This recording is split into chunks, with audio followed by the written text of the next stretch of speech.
So let's say you want to solve for the angle between vectors u and vector v. You could just use the equation you have for dot product, which is u dot v is equal to the magnitude of u times the magnitude of v times cosine of theta.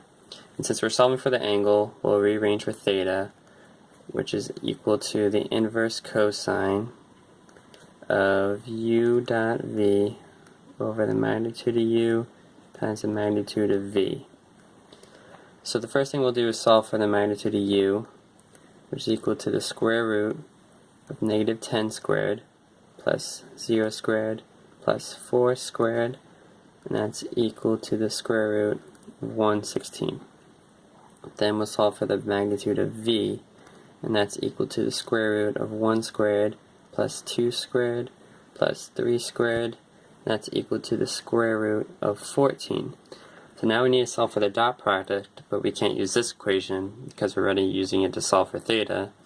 So we'll use the other equation we have for dot product, which is equal to the x component of u times the x component of v plus the y component of u times the y component of v plus the z component of u times the z component of v. So if you plug it in, you'll get negative 10 times 1 plus 0 times 2 plus 4 times 3, and that's going to equal to 2.